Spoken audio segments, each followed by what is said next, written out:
Le projet associatif est porteur d'enjeux auprès de toutes les parties prenantes, en interne comme en externe.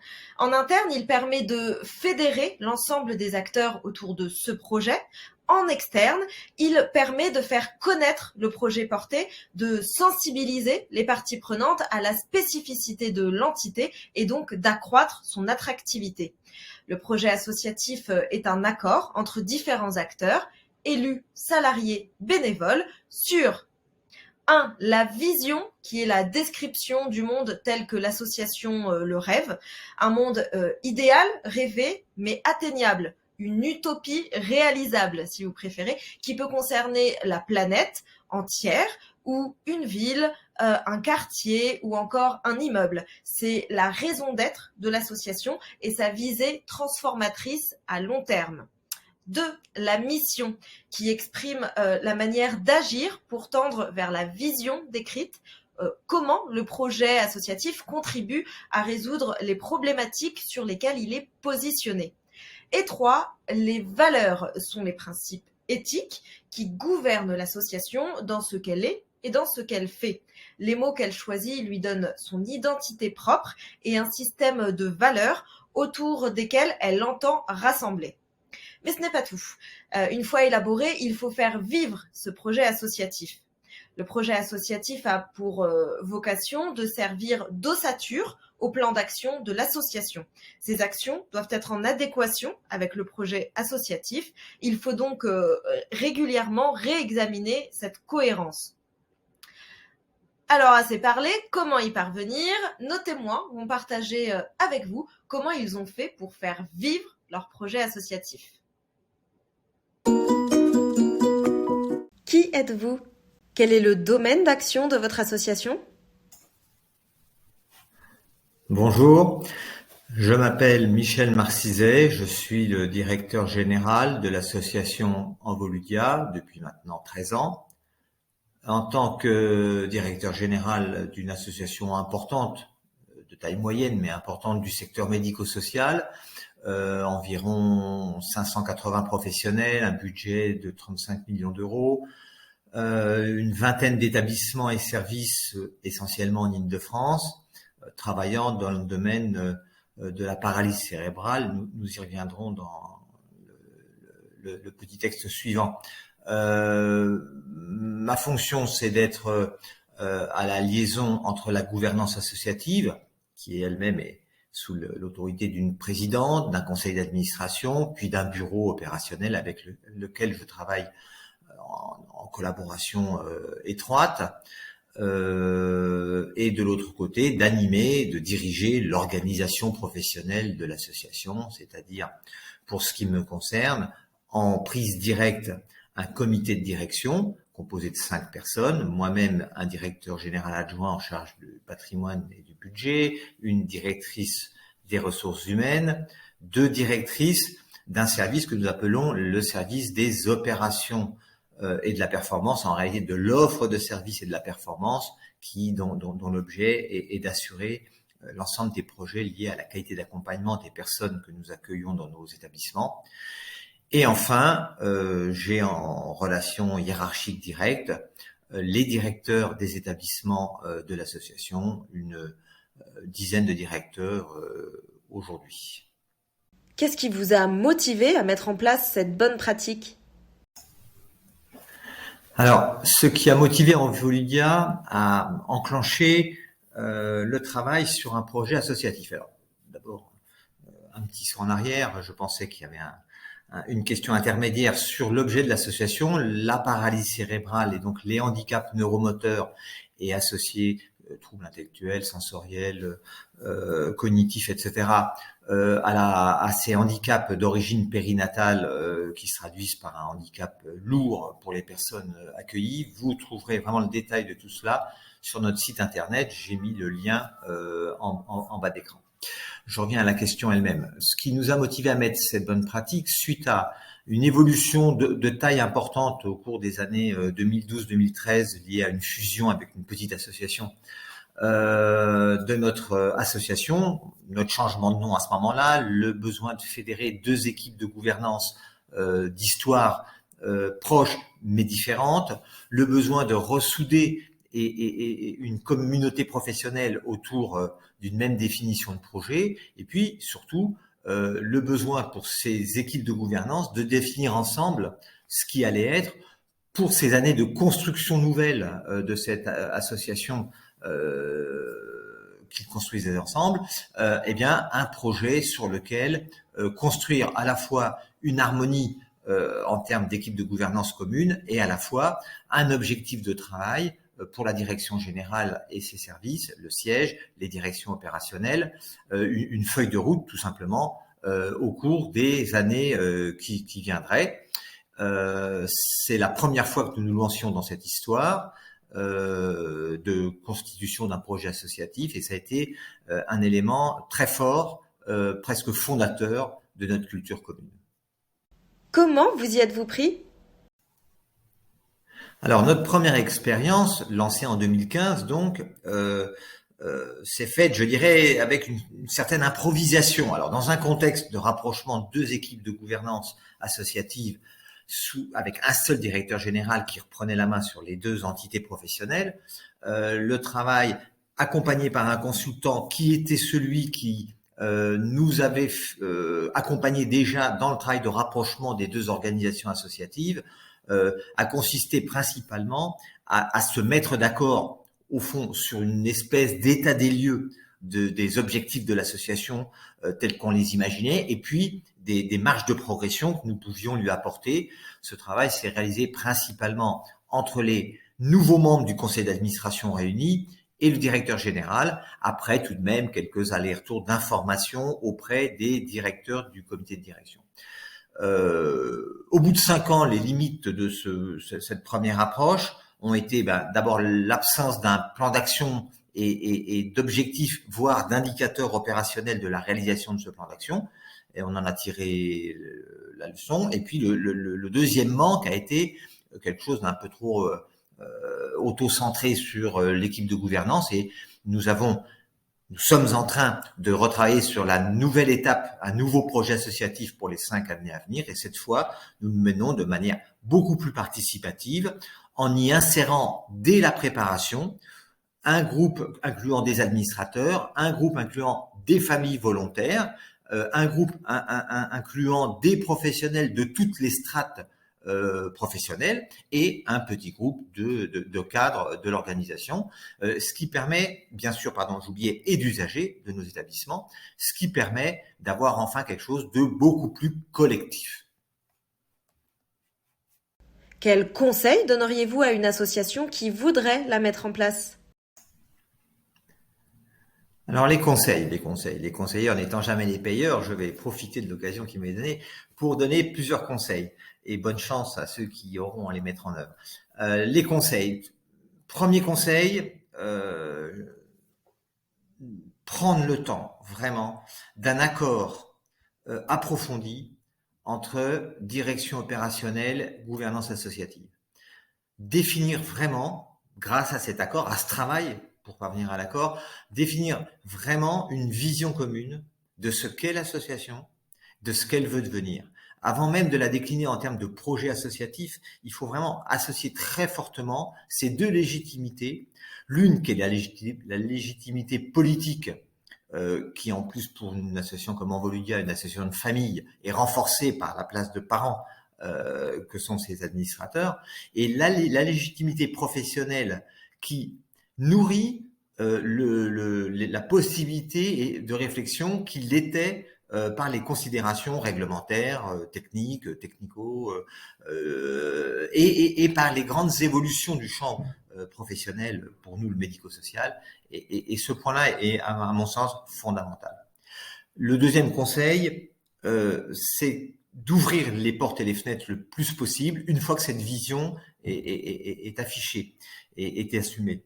L'ouvrir, c'est-à-dire ne pas rester le petit noyau de ceux qui décident et de ceux qui savent, mais ouvrir au maximum auprès des usagers, auprès de l'ensemble des parties prenantes, de ceux qui seront concernés par ce projet associatif. Ça, c'est vraiment le point le plus important dès lors qu'on arrive à la notion de projet associatif. Et puis, le troisième point, c'est ne pas oublier la dimension opérationnelle en termes de plan d'action, de sous-objectifs, de déclinaison et d'indicateurs de réalisation. Quelle anecdote souhaitez-vous nous partager ?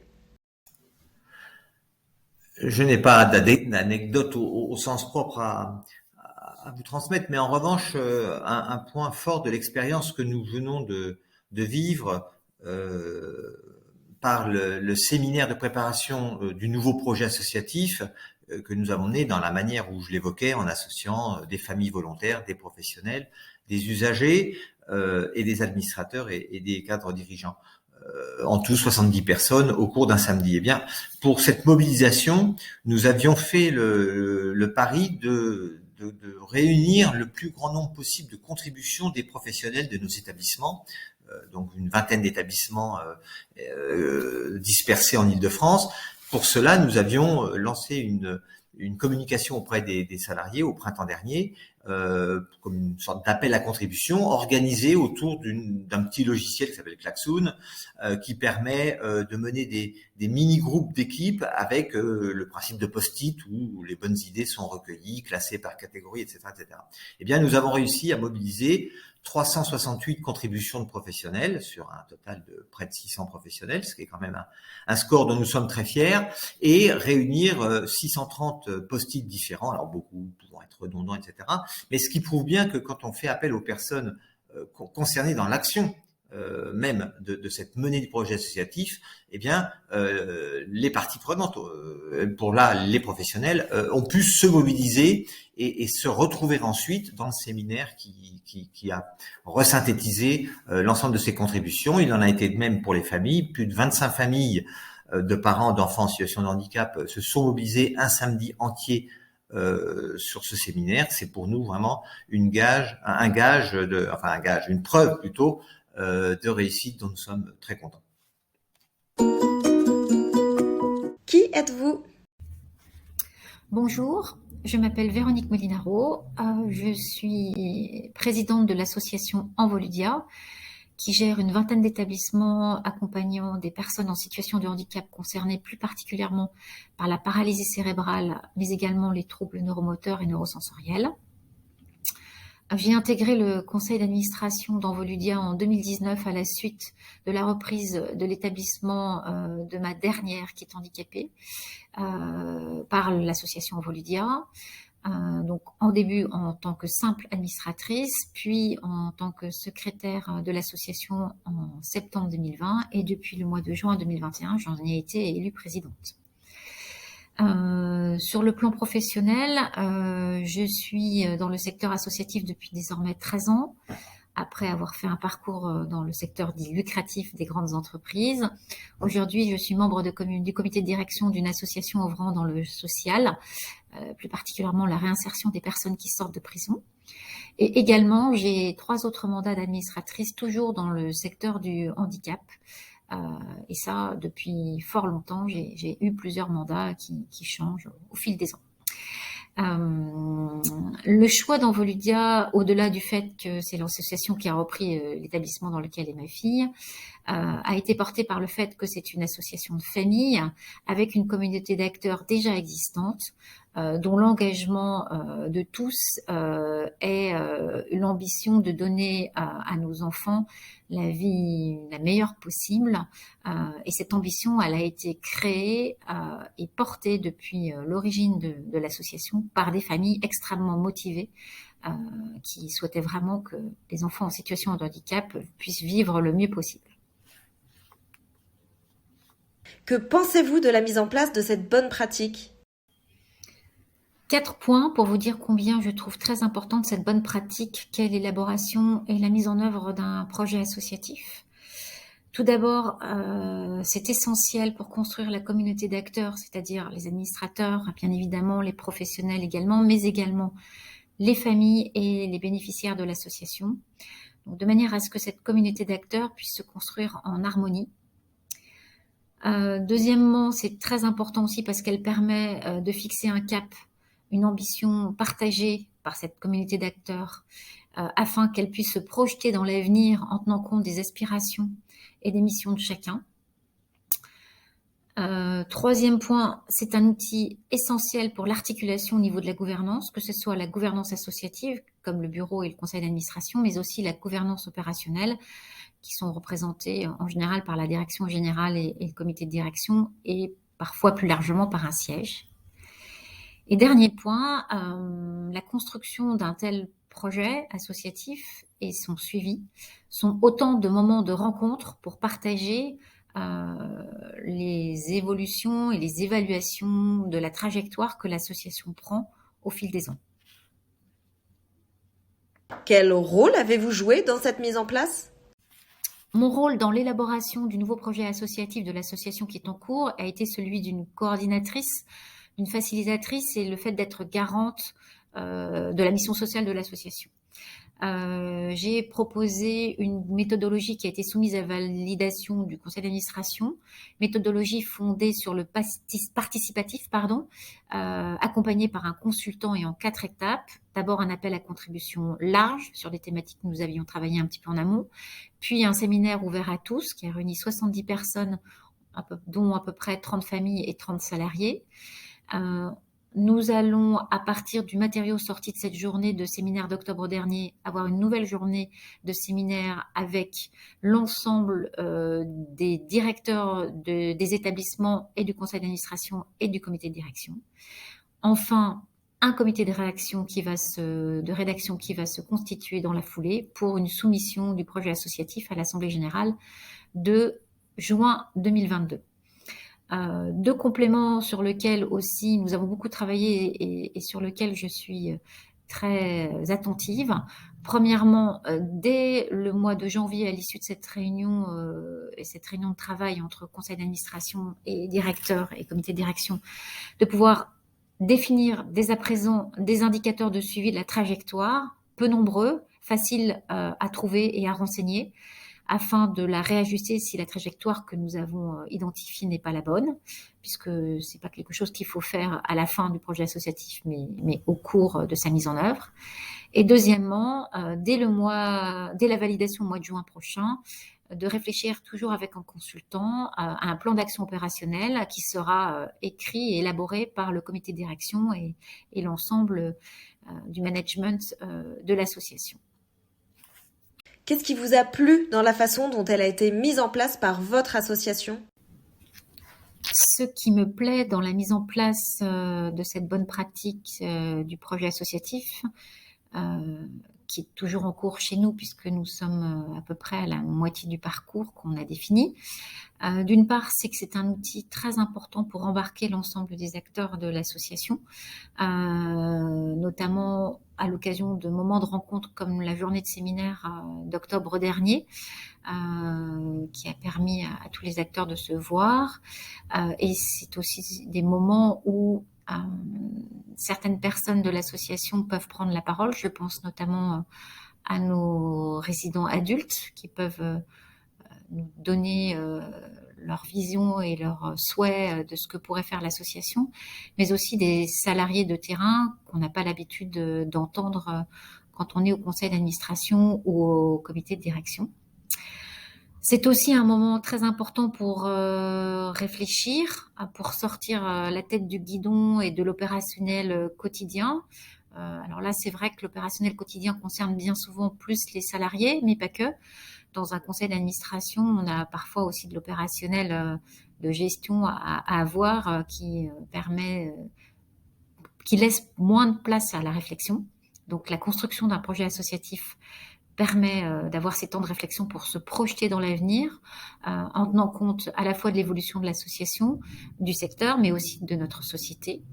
Et enfin, c'est un moment où on peut avoir un regard extérieur porté sur notre association, notamment en faisant intervenir des personnes sur des thématiques qui nous intéressent ou, et surtout, par l'accompagnement d'un consultant qui est très riche d'échanges et de visions.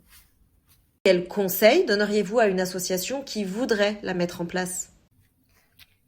La notion de conseil est peut-être un peu ambitieuse par rapport à là où nous en sommes dans le parcours d'élaboration du projet associatif. Néanmoins, on peut tirer quelques enseignements dès à présent. D'une part, la dynamique participative, donc salariés, conseil d'administration, famille, usagers, qui a été très appréciée et qu'il va nous falloir continuer à entretenir pour développer un sentiment d'appartenance et un socle de valeurs communes à l'ensemble de ces acteurs cités précédemment. Deuxièmement, l'apport d'un consultant extérieur qui nous accompagne, qui nous permet également d'avoir une prise de hauteur, un recul pour l'élaboration de ce document qu'on a plus de mal à avoir seul quand on n'est pas accompagné par quelqu'un et un regard extérieur. Et le dernier point, c'est le fait de réfléchir aux modalités d'évaluation et de mise en œuvre du projet associatif dès son élaboration, de manière à ce que, comme je disais précédemment, nous ayons toujours à l'esprit l'importance de vérifier que la trajectoire que nous avons écrite soit la bonne pour l'association et plus particulièrement pour nos enfants. Vous l'aurez compris au fil des interventions que vous venez de voir, pour aller loin, il faut non seulement ménager sa monture, mais il faut surtout avoir une vision commune, enrichie par les points de vue des différentes parties prenantes.